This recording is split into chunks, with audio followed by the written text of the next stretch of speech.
This video contains news and analysis related to a recent terror attack in Kashmir. The content may include sensitive visuals and discussions that could be distressing to some viewers. Viewer discretion is advised. We strongly condemn all forms of violence and terrorism. The purpose of the content is solely to inform and create awareness based on verified reports.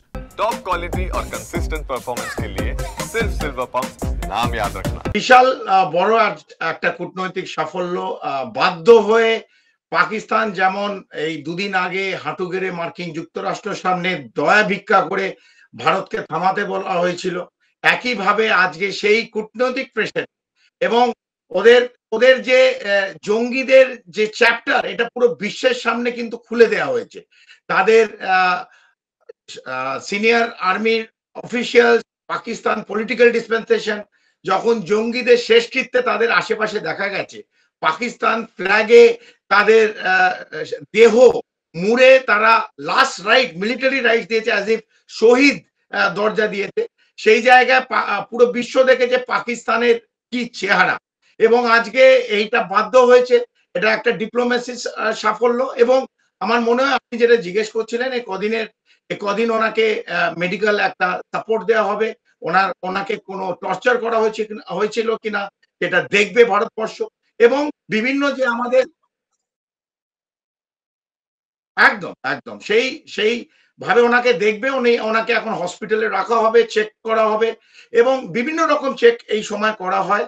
যেমন আপনারা মনে রাখবেন, যেমন আমাদের অভিনন্দনকে check করা হয়েছিল যখন উনি ফিরেছিলেন। তারপরে বিভিন্ন গোয়েন্দা এজেন্সি যারা আছে, ইন্টারনাল এবং এক্সটার্নাল, তাকে বিভিন্ন কোয়েশ্চেন আনসার করবে। যখন সমস্ত কিছু ক্লিয়ার হবে উনি নিশ্চিতভাবে বাড়িতে আসবেন। কিন্তু এই 22 দিন যে ওনাকে মেন্টাল অথবা ফিজিক্যাল টর্চার যেটা পাকিস্তান করে থাকে, যেটা করেছিল আগে, সেটা করার জন্য যে সব প্রক্রিয়ার মধ্যে দিয়ে তাকে ভারতবর্ষে দেবে, ভারতবর্ষ ভালো করে দেখাশোনা করবে, জানবে রিজন কি হয়েছিল, এবং বিভিন্ন যে গোয়েন্দা এজেন্সি আছে তার থেকে বিভিন্ন প্রশ্ন করবে, কারা ছিল, কি করেছে, কোথায় রাখা হয়েছিল। তার থেকে আমরা একটা সামঞ্জস্য বার করবো, লাস্টে কনক্লুশন বার করবো। আমার মনে হয় আজ it's a big day for India. After operation সিন্দুর এখনো চলছে, কিন্তু যা ভাবে পাকিস্তানকে আমরা হাঁটু গেড়ে বসিয়ে দিয়েছি, after that big day BSF আমাদের রেঞ্জারকে ছাড়া হলো। খুবই ভালো লাগলো, খুবই ভালো লেগেছে, খুবই খুশির খবর। এর চেয়ে খুশির খবর তো কিছু হয় না। আর আপনি তো জানেন যে আপনারা যে আমি দুদিন আগে প্রাইম মিনিস্টারের কাছে appeal to take steps to take him back. আর চিফ মিনিস্টারও কথা বলেছিলেন এর আগে, চিফ মিনিস্টার কথা বলেছেন বারবার। তো ভালো খবর।